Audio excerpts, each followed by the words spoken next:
Ene so me mo bibiala achen e de ba abakosem adwumadie so. Bosomfo Evangelist Comfort Lewis William Fosu ena me de abakosem dwumadie e de brem. Popular Noahs mame adwata mafosi metwo. Agurani de hye kan ene me. Na edikan be de nhire mudu e de ma de otibrewe ne krawe homa so. Otumfo se tunyam kese abebio. Opem so kotokɔhene. Ne kia no na mhyira no nhyira mu dɔre ɛde nananom nyinaa hyira no. De ɛtɔso mhyira nananom asanteman ahemafo ne ahemfo nyinara ɔmatenaye ɛne ɔnmaso ya hodo nyinara. Ne chiachia obibiara. Ne chia santeman ya ɛwɔ political asante region. Ne chia santeman ɛwɔ bono. Santeman ɛwɔ bono is oti region, ahafo region. And asantema wa ene ewo puye atomu fe na Eastern region. Ichacha nanum nyina e wo momode bosonko muguso bo ma obirikomfo ebre enye kwa. Nene ye behwe ni nti akwankwahene. Na nanum eyi akwankwahene efiri ho. Kane no na kai kasa akwankwahene a. Emrantie na se mebuna ewo ekrobi no mu no. Onum timi ebo onum ho no na onum yi onipa koro asi wonum so se wonum ebema kronum ho adini aprapra kronum na enebone bi ebe kronum no akromfo anane ma bi emfata no akwankwafo no ene hwe kronum bo ho man ebi osuso akwankwafo no ankasa pese wo mo ne nananom atitronum kasa esanse onum ntimi ne nananom enko kasa nsa wo so nti akwankwahene no abrante hene no wonum ayi no ono ene beko nananom achiame ho na omode wo mano desem akoto wonum nim na wonum soso akukuru atabeda sem no ede akoto pemu nankasa enim na ne enti a ema nananom eyi akwankwahene efide ho ejina obere ma bi efe no OS agiman be ma werehunfo da paafo be ma sebi enyaro sebi abara odidi ne yefun na dwene ho oninti ene ebeyi akwankwahene edi fidi eho. Na yehwe obepon da na edikan no afi apem hankro duasa enum no ena akwasiburu ni esati asese asante ahini ebeto ye so ti edi wonum so no ebra so se de wonfa ahudi ede ma wonum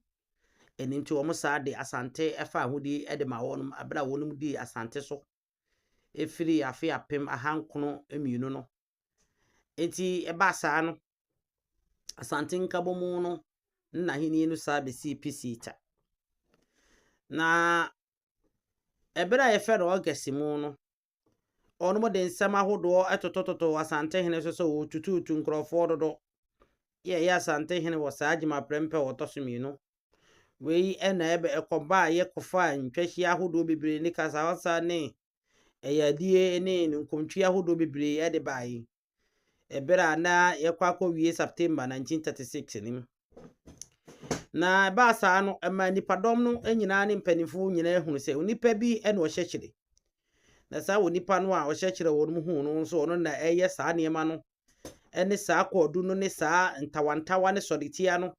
editia asante efa bretesefo no eye onipa bi ono waye anoma kokone ono a okwa ha no asa ba ha na saa nipa yi onum hu se onye nipa bia se obi efe no eso wagiman ya no ne hye saa niema nyina chi ede saa koduboyi ne saa basabasa yi ene saa tan ne saa nkuntwin eboabo nipa doma no ehye wonum kutupati asante hene na ezanse na wo no ene wo ye santi na nye ne kan so ene wo ye no nemum ne yefunu no no wa ne pesaminkum nya no wo saa nam kotikwan aso ne kodu kwan so ajeje enipa ahonyade ene won sika ene won abrabo so bre ene won fifiredi ene ti saa nipa yi obeye onipa obeda obi biara no na obi aka no asem esa asa no onum susuye so oyobi na so na onye onipa bi akora de ho hia na emom oya brante wa bi a sebi boneye ene akoma bone ene akoma emu onwono ahye ne ma na esa nse woni nindie biara ewa amamre ne amane eho nti ono so se ye na dwene se obekukura kwache etietia ne ani die ene de kukuruduro ene de kane ese no na soso no ne oye nyina no eyade a na ti asante ya mamre ne ya mane akuni ne yetetesem no ya nananom kuramu na masante ahini no eguso edimu ene enipa nyina behu ne se oyeda pafo wote se korora ya aka onipa na ka onipa na atere na aka nipa nyina gise basa de wo sesa nipa no yesa ne mu firi nipam na yede tena de foforo enti ebinom so fra ne se wote se chike poso a egu onipa na obi de no ho ka no na ene soso atere afa nipa no bi enti nipa nyina tutu ne din sesa na wote wote se ya le bone ye ka nipa na atere wote se ya le musu aka nipa na atere sesa yi wonu firi nipam na efiri bra aborofo no so esanse asantema akwhye wonum ase afi apem hankron mienu no wonum ye nhyehyeye efa native law no ho se abra ade efre no se onipokum onum ayi efre asante nhyehyeye nim etina saa OS agemayi wafa ne tire de se yentimi enku no esa abretesefo no nhyehyeye a saa abre no mo de ama na nche bia so yesoso yagye ye fa ahodie na eno na ma Englishfo no mpanifo bi eyesa na wani saa ezo agima we ya wasodi ya ne ho nsem da baabia na adwiri mu da ho na okoso anase wo ye ne ye ahodo etia eniema ensem fata etia mamre na wo sa hyehye amanyosem wachi na wo hyehye sikagegye ene niema ahodo bebirachi eto no peso wo hu ni pama a wo ye to mo hyase ye de wo monitor form so wo behwe ni pama a wo ye yes abde no bi efe no JR Dixon ya no we di isi okumase ehye se mo hwehwe nipa kora wo nipa wo ye ne hwe nipa ba wo ye na omu hu se nyo nipa bia se eso agiman ya ne din age ntena ha na wo ne krata bia mu obeba na onim ono no nipa o hyekire to no mo ye se o mbe bua se o jeda nya obia se oyo nipa hunu bia se bia nya do ore de nyema hunu na odie na kra ntro adwuma no so eba mu be kyere se ne won sensem bia efa court nsem ho ya fa ICAFW Aprix ya wonum ebisa se ehwehwemufo ne apolisifo ahwehwe wono OS agema no nnwumadie mu esa ne mabone a oye masodwie emfa ma asanteman emanimu ene nipa ahodo onum ya manyosom ni mu na ma apolisifo so eye ne ntantam ye se ne sadia onum ba ehwe abrante yi na onum abusa ne nsembusa ne ye kan obi efe no OS agemayi a ne din afua no eye owusu ageman anaso owusu sekira ageman ya kan na no onum nyina nim se efe no Isaac owusu ageman ya okọ school wo beze mission semina nim wo begro ya yakuyapem mensinim na bra owie school no okọ bia bi efe makata eno onum kodin sawoso na afi so dwumako bi omofe no firm of Mesre AW Roses as tapis to onum so fa no ma baye entapitape adwuma anase chọchọrọ adwuma ye di mfidie no oye no na bra wo free Roses no West Africa light negifo so fa no ye onum aso ye okumase se omra medi kare ho nwumanima anase lolly anase tramuko ho nwumanima nti omo de ne beye ekani a na wo na hwet adwura ene takwa adwumadie kutin no eso na sabra wo free light negi enwumako no mu no okọ amanane a ehonom ye America bontene so ye afia pem ahaduonu miensa ye 1923 se okọ akwa yedwuma na okotena ho bre kakra bi na wasa bai na oba ye nwumako ahodo bebre efa no se wonye obi a oya de ton bia ya anase obi oya de ton kunin ema wo nwuma etitiro no na sabra amanyoso mu no na gemayi eye obi ada bia oya ne ho so ya amanwani na ohyehyehye kire na o masomdue ene niema edimu ensi ono ni woni pakutin a na wo hye agona manyosem ahodo osore ye no akiri na enam sama agona ntawantawa nipa esore ye amanyosem ti ne ntawantawa ahodo esi agona amanyosem ma ono mcheche enipa ahodo bebre ema faku ahodo osore ti a agona hene ama ye na ayi Kwame Boache so asabi no ye ode hye kan sa abre no ho ama sa eso agemayi si no se ono okabonkum afako ho oye de hye enam so ama ekofo abrichie de bo agonaman akoya ne sa hye kire ema na akwasi achampon a sa abre no ye agona hene wo sa hye kire ehya manwesem achi wa agona mantanim ene agona mansinim esori tietia ahemfo eye ntawantawa niema ema ekodi mu a ama wono ankasa na danfo ekire ya ni efe na kwadwu apew no onum tu no ade so ni nyina ya agemayiya na agemayi eka ho bi ena niema hodo atete sa nyina ekoso na ekire na wode nana ayi nana ageman I think say nana omde nana kwasi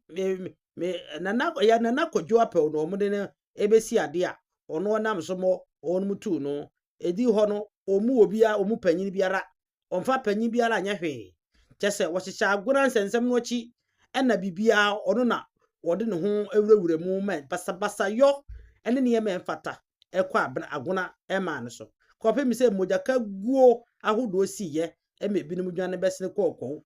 akoya ne hyekire na najima akro ya so na na wo hyekire doma amanwesem wo za so de ti a doma mensiri ni mu eno saa no ko hye fako num binum ema brichie kese eniema kese ebaye na de na ewre wokra ne se edipa bi so dwandwan firi ho esaaje mayala eko hye kire ono ani nipa kora na wo sa hya kaase ensama na esisi an kaase no ono ani nipa na wo hye kire enfie bebre oye niema hodo emenkonwa ene ahenie emu sensem bebre ebai na 1934 afia pemaham aduasanan ena wono saa koyi woye ne ho se one ayi asante hene asoma nkorofo so wono ko English abrochimemu na wono eni abrofo no kodin sawoso se koko e price no sabi abrofo no ntutum nso na ente saa na emom na e waterberry na aba na ya pa oni pase saa waterberry no esa saa abre na abrofo no asisi water wono adi nsonsu o wode ayi emfidi asisi so a na mitasi wo ha na ewridie enti e ba ye na se wo se ye pedipo no mbesi so na edi bebidum bekobono ahafo Eastern region na akwakwagye waterberry no na sabi ye de atwiatwia e ka ma afiri ho na brante e bo no homne so efa amnante no maba odi na chi abo no ho akuni se wono de oye ni petitiru bi a wono no opa santeman eyie eza sasante ne de onfa ho etutu koko mu a na ote ho na already ono opa santeman ni yenti no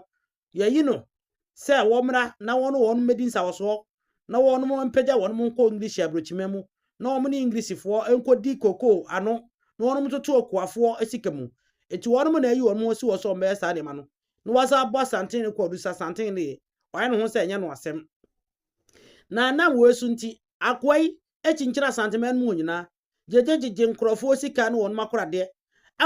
ewo biaye adi sisi so a wantimi ansi so anchira wono se we ni botaye nti a eji sika no na emu waye na ho se oyo obi a odi wono odwa wono ma omadi ye na wono koye gina na emu akogina wono manam ewo English abrochimanim na wono omode wono mado kosem ene wono mabo osem fa koko akatwia ho no koko ntutumu ho ene wono mbedi nsawoso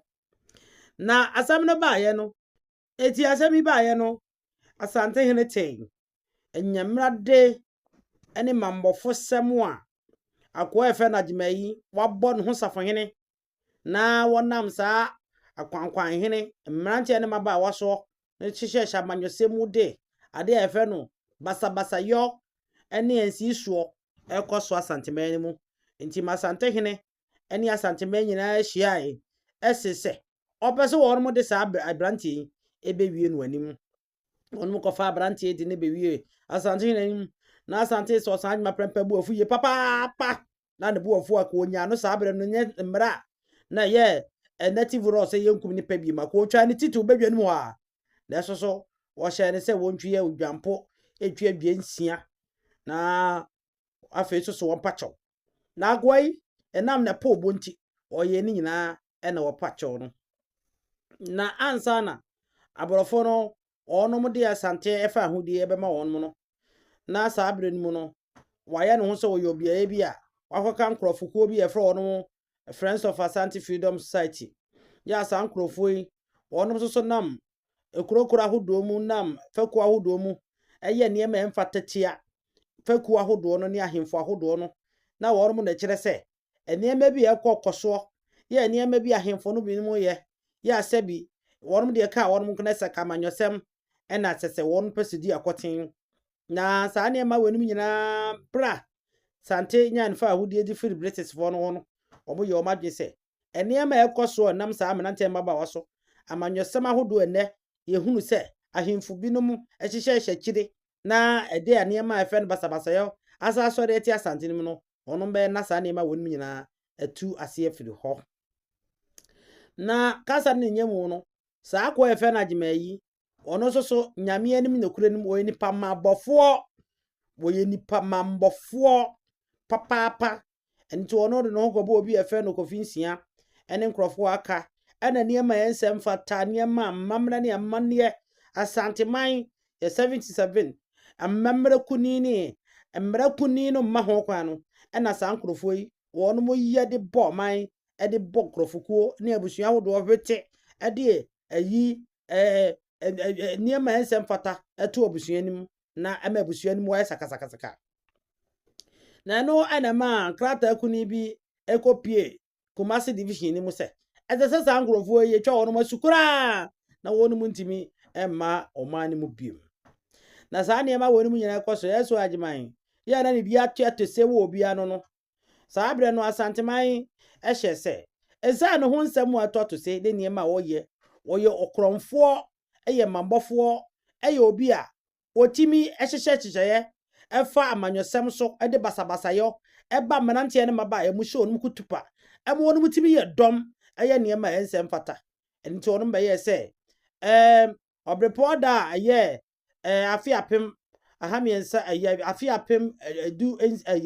edu asam ensia no wɔn bɛhwɛ no wɔn matu akwankwa ɛne ade ɛfɛ nsafokyɛ no yɛ asafoɔ no wɔn bɛtu aseɛ ɛde ɛfira santema mu ɛnyɛ saa mmambɔsɛm sɛ ya na eske ɔbɛfa so anaso OS bɛfa so ɛnam amanyɔsɛm so ɛde pasabasa fam nanteɛ no maba waso na wɔn de ɛsɔre ɛte nneɛma a ɛni hɔ na ɛso wɔn bɛhyehyɛ sɛ ɛyɛ adansedi ɛwɔ hɔ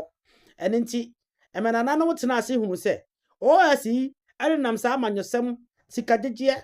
pobɔ ɛne nneɛma a yɛtimi so ɛne nam nanteɛ no maba wa ahyɛ wɔn kutupa ɛde adwenbɔne ne adwenfin ɛhyehyɛ wɔn ma etini mu sɛ wɔn yɛ nneɛma ɛnsɛm fata ɛfrafra nipa nyinara mpanimfoɔ ahemfo ɛne nipa titiriw ɛne deɛ ɛmɔ ne din deɛ ɔte brewu ne kra homa soɔ eti saa de bɛyɛ de a ɔnum nyinaa yɛ adwene sɛ